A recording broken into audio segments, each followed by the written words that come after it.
wabarakatuh. Perkenalkan, saya M. Arif Setiabudi, salah seorang dosen tetap di program studi kewirausahaan Fakultas Ekonomi Universitas Muhammadiyah Aceh, dengan salah satu mata kuliah yang saya ampu, yaitu Manajemen Operasional Bisnis. Mata kuliah Manajemen Operasional Bisnis merupakan mata kuliah lanjutan yang difokuskan dalam membahas penerapan serta pengaplikasian keilmuan manajemen operasional dalam penyelesaian masalah dan isu kontemporer dalam ruang lingkup manajemen sumber daya manusia. Manajemen operasional juga memperkenalkan berbagai penyelesaian masalah dalam memberdayakan manusia lewat pelatihan, manajemen kinerja, serta strategi imbal jasa yang sesuai. Adapun capaian pembelajaran program studi untuk mata kuliah manajemen operasional bisnis yang pertama menunjukkan sikap bertanggung jawab atas pekerjaan di bidang keahliannya secara mandiri. Yang kedua, mengetahui prinsip-prinsip ilmu manajemen. Yang ketiga, mampu menerapkan pengetahuan dan pemahaman atas pengelolaan organisasi, termasuk analisis lingkungan, proses, prosedur, dan praktek bisnis yang efektif. Yang keempat, mampu menghasilkan keputusan bisnis dan manajemen dengan baik berdasarkan analisis data yang kritis dan sistematis, baik secara individu maupun melalui pengelolaan tim kerja yang efektif. Dan yang kelima, mampu merancang sistem dan model bisnis. Selanjutnya, capaian pembelajaran mata kuliah Manajemen Operasional Bisnis yang pertama, mahasiswa mampu melakukan kajian teori dan empirik dalam berbagai studi kasus dan isu-isu kontemporer terkait manajemen operasional. Yang kedua, mahasiswa mampu menyelesaikan permasalahan serta studi kasus manajemen sumber daya manusia dengan solusi yang efektif dan efisien. Ketiga, mahasiswa mampu mengembangkan topik penelitian menjadi sebuah proposal penelitian bidang manajemen operasional. Dan yang keempat, mahasiswa mampu melaksanakan seminar hasil dari konsep teori, dari riset empiris, dari seminar manajemen operasional. Mata kuliah ini terbagi kepada 16 pertemuan dengan 2 asesmen yang dilakukan, yaitu di pertengahan pertemuan dan pertemuan terakhir. Selanjutnya ada topik-topik yang akan dibahas dalam mata kuliah Manajemen Operasional Bisnis. Yang pertama, operasi dan produktivitas. Selanjutnya, strategi operasi dalam lingkungan global, manajemen proyek, peramalan atau forecasting, desain barang dan jasa, pengelolaan kualitas, strategi proses dan strategi lokasi, sumber daya manusia, desain pekerjaan dan pengukuran kinerja, manajemen rantai pasokan, manajemen persediaan, dan pemeliharaan dan keandalan. Teknik pengajaran dalam mata kuliah Manajemen Operasional Bisnis menggunakan DIA sebagai tekniknya, di mana di berinisialkan delivery, yaitu bagaimana mata kuliah disampaikan berdasarkan teori, studi kasus, dan juga pembahasan berbagai hal yang sifatnya kontemporer untuk memperkaya mata kuliah ini. Yang kedua, I, yaitu interaction, berupa interaksi antara mahasiswa dan dosen beserta dengan berbagai isu strategis yang up to date untuk mengembangkan mata kuliah manajemen operasional bisnis. Dan yang terakhir adalah assessment, yaitu berupa tes yang bisa diajukan dalam bentuk berbagai pertanyaan yang disampaikan kepada dosen. Selanjutnya juga dosen akan menyampaikan pertanyaan kepada para mahasiswa. Selanjutnya juga dilakukan quiz yang saya menggunakan platform Quizizz agar lebih menarik bagi para mahasiswa. Dan juga dilakukan quiz, midterm, dan juga final sebagai pertemuan terakhir. Adapun metode pembelajaran dalam mata kuliah manajemen operasional bisnis yang pertama yaitu PBL, Project Based Learning. Project Based Learning sendiri merupakan metode pembelajaran yang mengandalkan kemampuan mahasiswa untuk mengumpulkan berbagai informasi dan isu-isu terkini yang berhubungan dengan operasional bisnis di setiap perusahaan. Selanjutnya ada Project Based Assessment, berupa pembuktian dari hasil dikumpulkan pada program Project Based Learning untuk kemudian akan dibahas dan didiskusikan bersama-sama. Tentu mata kuliah manajemen operasional bisnis ini saya kemas semenarik mungkin agar mahasiswa interaktif dan semangat di setiap pertemuan, sehingga saya tidak membatasi setiap komunikasi yang dibangun oleh para mahasiswa, baik penyampaian di ruangan, di luar ruangan, maupun dengan sosial media yang bisa ditempuh dengan WA group atau mungkin dengan WA pribadi, bisa dengan email, bisa dengan Instagram, Telegram, dan seterusnya. Baik, berikut cuplikan dari pertemuan yang dilakukan antara mahasiswa dan dosen dalam mata kuliah manajemen operasional bisnis. Assalamualaikum warahmatullahi wabarakatuh. Segala puji bagi Allah, salawat beriring salam kepada Rasulullah SAW. Hari ini kita akan melanjutkan pertemuan kita dengan materi Managing Quality. Ya, mungkin sedikit Managing Quality merupakan bagaimana kita memanajemen suatu produk agar produk itu bisa berkualitas. Tapi sebelum kita masuk ke sana, saya ingin tahu nih, semuanya hadir? Hadir, alhamdulillah ya. Kabarnya gimana, sehat semua? Oke, baik. Sebelum kita memulai, saya ingin ada satu perwakilan untuk mereview pertemuan sebelumnya agar bisa kita lanjutkan pertemuan hari ini. Silakan. Siap. Sebelumnya terima kasih. Saya ingin mereview sedikit materi sebelumnya, yaitu tentang manajemen operasional.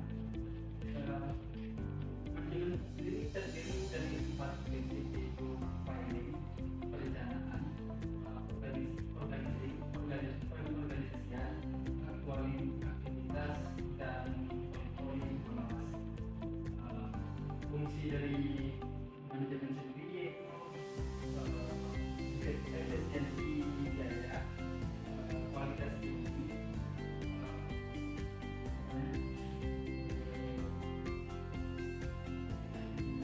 penyerahan cepat waktu, dan menggunakan kembali produksi.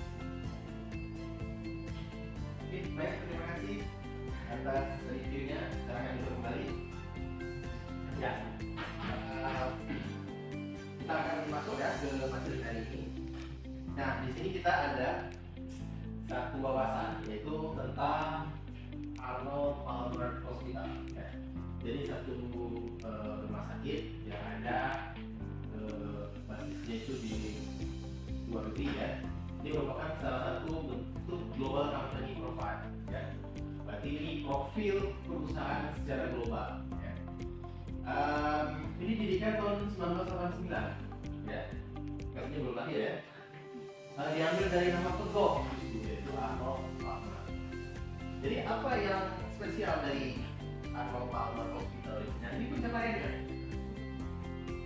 Jadi pasien itu harus diutamakan. Pasien harus diutamakan. Nah, itu terkait dengan pelayanan yang optimal. Ya. Selanjutnya menjadikan kunjungan sebagai pengalaman yang hangat dan nyaman. Jadi orang sakit itu butuh dirawat. Berarti dirawat itu bukan hanya sakitnya, tapi juga baik lahir maupun batinnya. Ya. Justru dampak psikologis yang bisa diberikan oleh dokter, perawat dalam bentuk pelayanan kedekatan kepada pasien itu jauh lebih berkhasiat daripada langsung dalam bentuk pengobatan. Ya. Kita juga sering melihat bagaimana kualitas para dokter itu justru pendekatannya itu adalah antar dokter dengan pasiennya, yaitu kedekatannya dibentuk sehingga pasien merasa nyaman dan justru mengurangi sakitnya secara signifikan. Ya, jadi apa saja yang bisa kita lihat dari Arnold Palmer Hospital ini sebagai bentuk strateginya? Yang pertama, menyentuh lebih dari 7 juta jiwa. Pasiennya itu ada 7 juta, ya. Berarti dari seluruh dunia. Pasien dari seluruh dunia, terus lebih dari 13.000 bayi dilahirkan per tahun dengan angka keselamatan yang tinggi.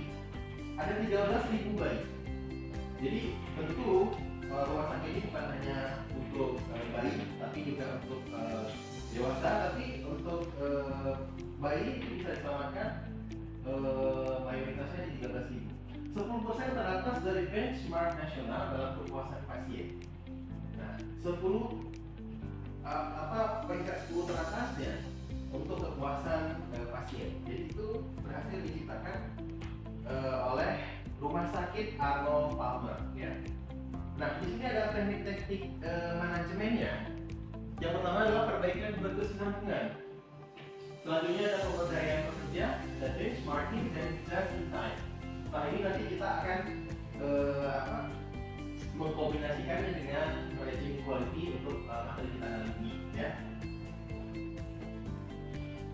Nah, quality and strategy. Nah, kita berbicara tentang kualitas dan strateginya. Arnold Palmer Hospital dan banyak perusahaan lainnya telah menemukan kualitas yang bisa didefinisikan sebagai obat kuat untuk memperbaiki operasi. Ya, jadi ini memang dari sisi kualitas dari rumah sakit itu memang diperbaiki agar operasionalnya bisa signifikan berjalan, ya. Jadi kalau kita berbicara mengelola kualitas, ada 3 aspek di sini yang dijalankan oleh Arnold Palmer Hospital. Yang pertama, diferensiasi. Diferensiasi itu adalah perbedaan, baik perbedaan suku, ras dan seterusnya. Perbedaan kemampuan, kan satu sama lain pasti kemampuannya nggak sama. Terus juga perbedaan dalam sisi tafsir dari pasien dan dokternya, ya. Terus biayanya rendah, sebisa mungkin itu biayanya ditekan, ya.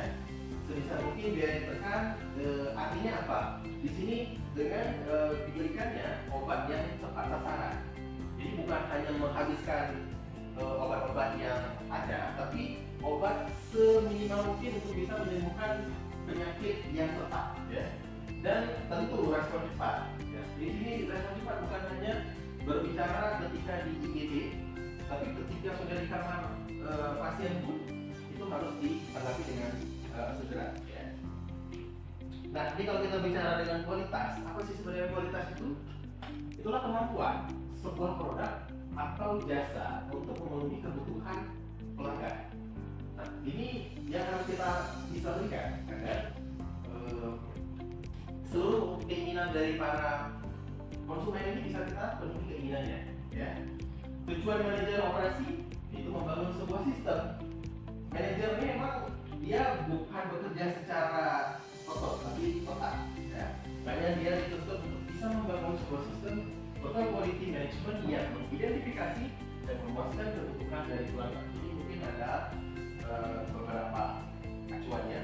Nah, ini ada aliran aktivitas yang dibutuhkan untuk mencapai tujuan, yaitu dari sisi praktik organisasi, kualitas, pemenuhan pekerja, dan pasti pada akhirnya adalah kepuasan pelanggan. Apa yang akan bisa kita dapat? Memenangkan pesanan pelanggan yang membeli kembali dengan hasil yaitu organisasi yang efektif dengan keunggulan yang bersaing. Implication of quality-nya berarti dampak daripada kualitas itu. Kalau kita lihat why quality is important. Kenapa kualitas itu penting?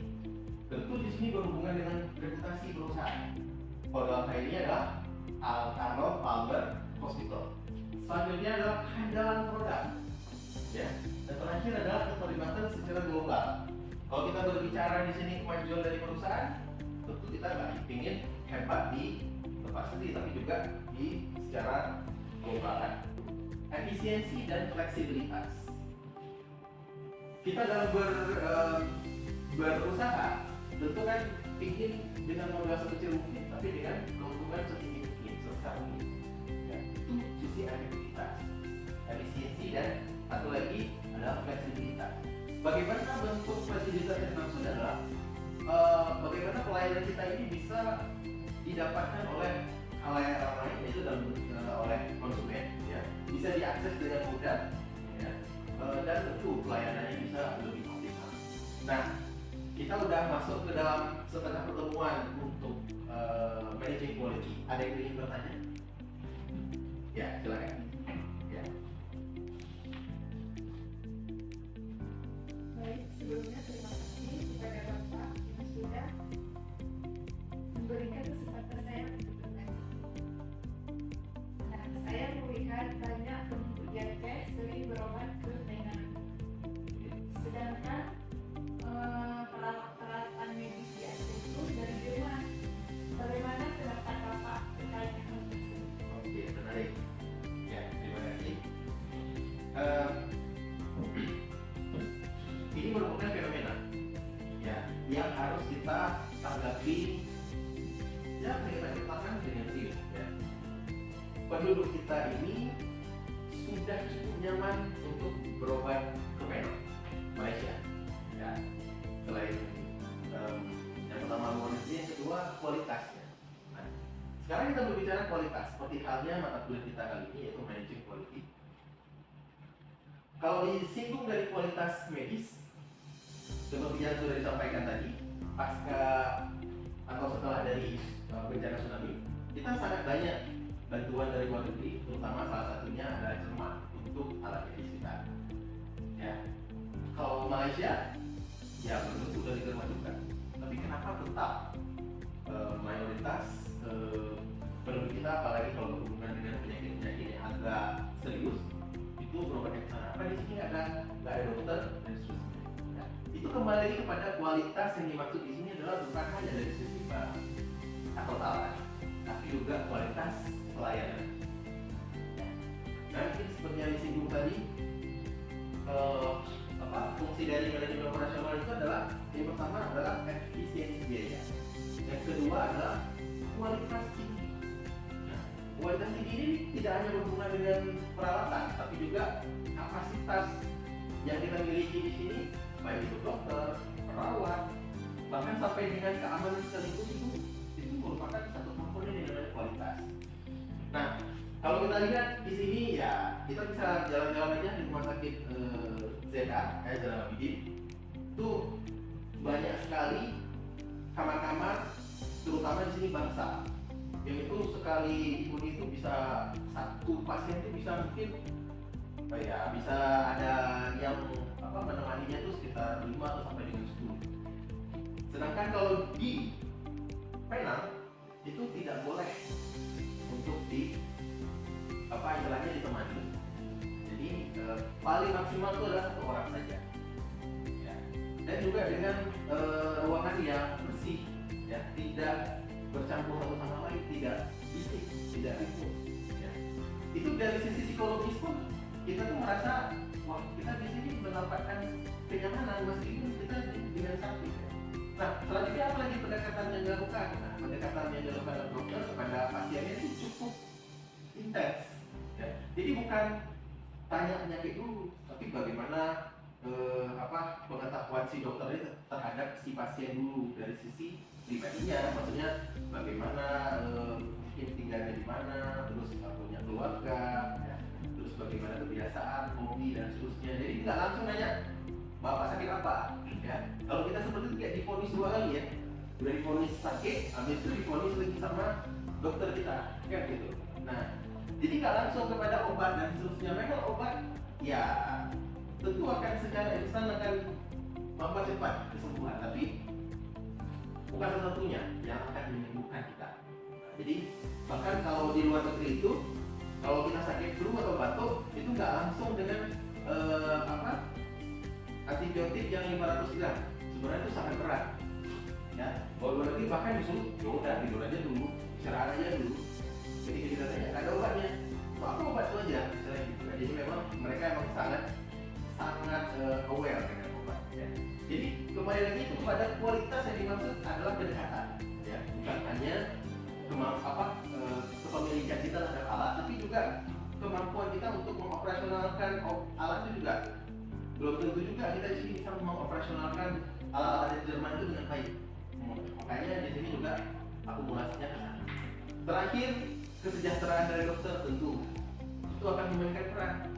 Ya, kesejahteraan dari dokter dengan gajinya yang mungkin masih sangat jauh daripada harapan juga turut